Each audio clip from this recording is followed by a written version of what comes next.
Okay, awesome. Alright, picking up from where we left off, is still doing the motion matching. What was I doing last? What am I looking at? Oh, this is the pose search database. Okay, I just left my computer running.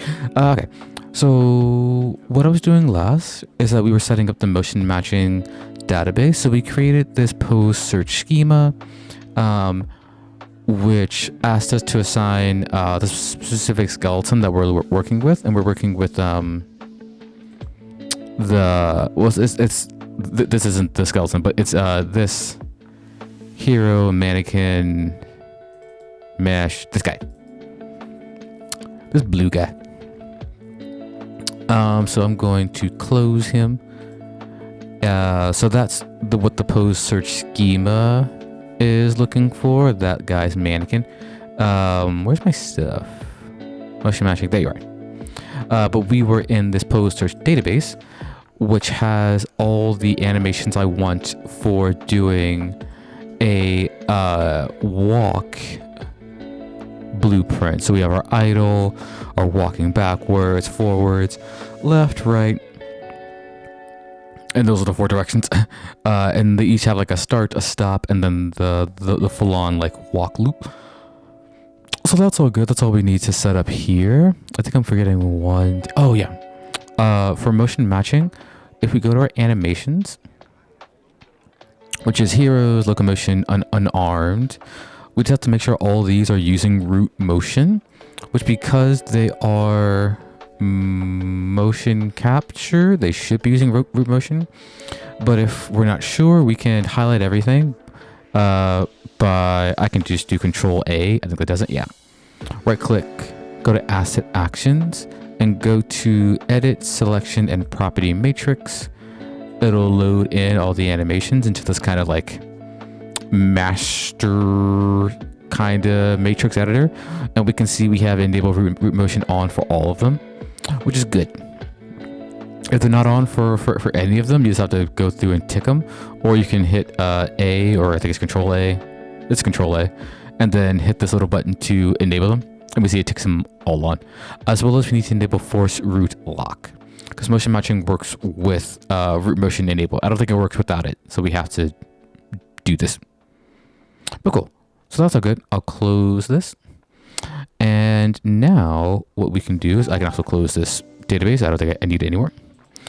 We can start working with the next part, which we're going to make an animation blueprint. So I'm going to right click, create animation blueprint.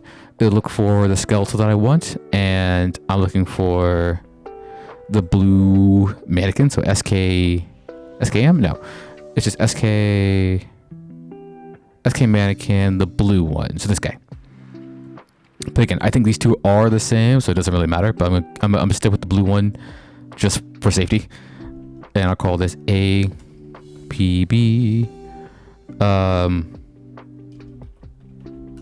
I mean, it's a third person. I don't like this excuse. Third person blue. Third person blue. Okay. Pop her open. Nice. Okay. So there we go. We can see we have our animation graph and our event graph. What I'm going to do is I'm going to right click, look for motion matching. Motion matching. Look down under pose search. I want this one. I'll give it, it's looking for a pose search database.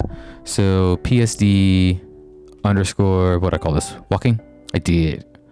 That's the one we just created. And I have a bunch in here because I was testing stuff out. So this is the one I want. This is the one I just created. And we see that's the one it is.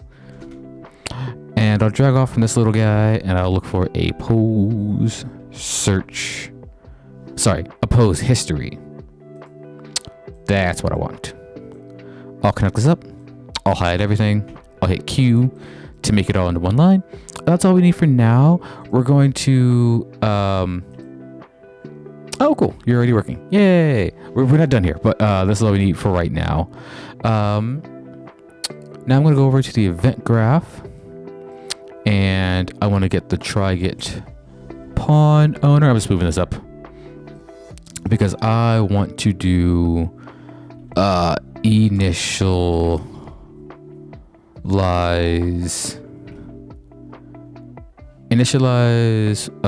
animation, initialize blueprint animation. There we go. That's the one I want. So what we're going to do is that I am going to essentially cast to our third person blueprint. And actually I should do that first now I think about it. Okay, so we're going to pause here in the animation graph. I'm going to open up my content drawer. And this project is built using the third person template.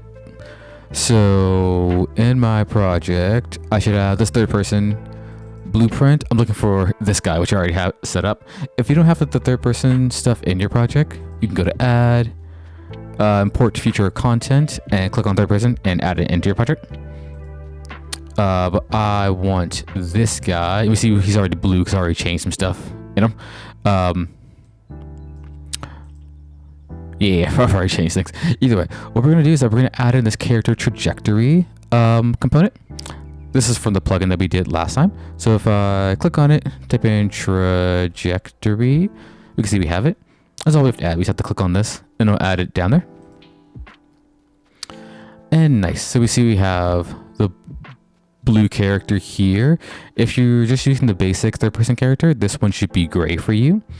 What we can do is that you can go under its skeletal mesh and look for SKM Quinn, the blue one. Again, the gray one should work as well. Yeah, looks fine. There we go. Her idle is just really fast for some reason, but I'll stick blue just so I know.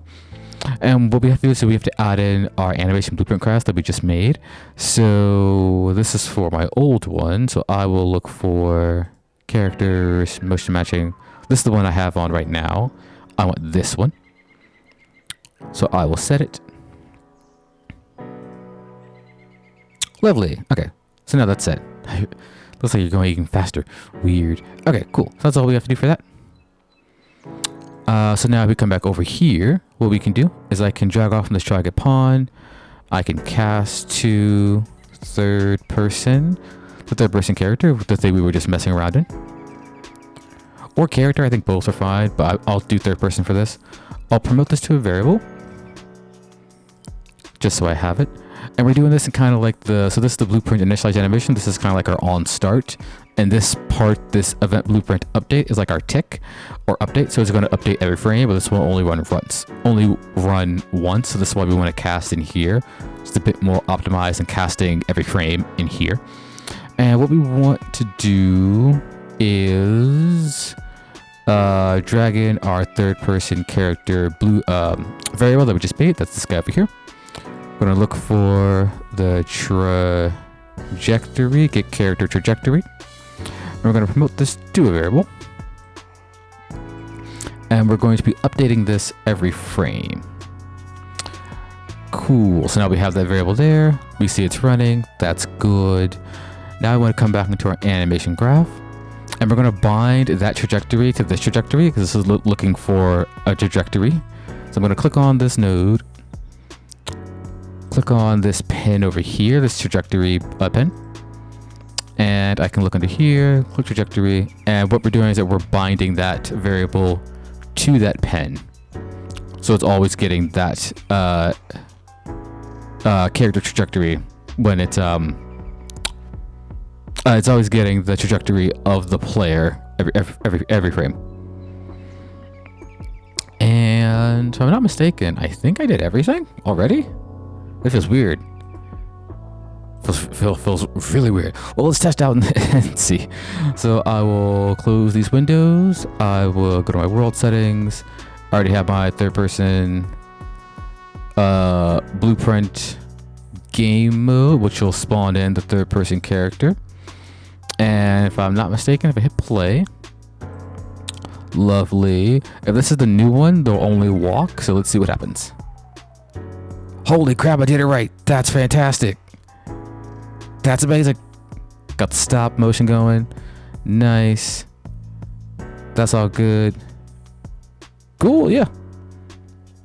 Like I said, this is a really simple, quick one just to make, you know, a character that has all like this motion capture walking animation in it, and we didn't have to make like a state machine for it. We're just using the motion matching data of the trajectory of which way it's going to make it work. But yeah, that's super simple. And if we want, the other thing we can do is if I go to my third person blueprint, open it up, I think I can make this strafe. Yeah, okay. So if I uncheck orient rotation of movement and check on use desired rotation, I think this should walk in like a strafing animation. So forward is forward, but yeah, okay. So it's always facing the direction that my camera's putting, so it looks like we're, you know, doing strafing for like gunplay. So we have nice backwards. I think I would have to mirror the left one or something to make this. So she's walking right, but she's walking kind of backwards for the left one. Kind of funny. But I'm okay with that for now. I never really do the strafing stuff anyway, so I normally just have the basic orient rotation to movement on. But we can do that if we wanted. Cool beans. So with the little bit of time I have left, what we just did was just for the walking. But if I find my heroes mannequin, what am I looking for? Characters, motion matching. Then we got going blind. Okay. This is for walking. If I wanted to add in, you know, things like running, there are two ways I could use. I could use something called a chooser, which if I hit a certain button, it'll choose between a different database. So I can make a separate pose search database, one for running or jogging, or jogging, running, and walking.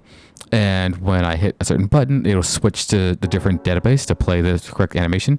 I could also just add in the jogging here, because jogging is like a more, well, I guess we'll see if I add in heroes, mannequin, animations, locomotion, unarmed. Can look for jog. Look for jog back, jog start, jog stop. This is for backwards. I want forward as well. Forward, forward, forward. And then left, left, left. Then right, right start, right stop. Oh god. Okay. Then I can add them in. And I can highlight them all and see what it looks like. Yeah, we can see like the joggings are like further out on the trajectory line, so it should know to switch to this. The only thing is that it'll go with like, so how can I explain this? Like walking is like right here, kind of closer to the center. Jogging we can see is like further out. So unless I add like a specific button to like slow down its default speed, I think it'll always now run. So it's kind of like it's technically going from idle to walk to jog, but jog is the very end, so it's just going down to jog. If I was like using a stick, I think that would it would allow me to, like, you know, hold the stick slightly forward and then walk instead of like going full forward. But I'm using mouse keyboard, so it's always running. Oh, cool. That's about it. Because next week we're doing facial animations with motion caption data, so we'll look at the metahuman stuff then. So I'm going to end it here, and I will see you guys next week.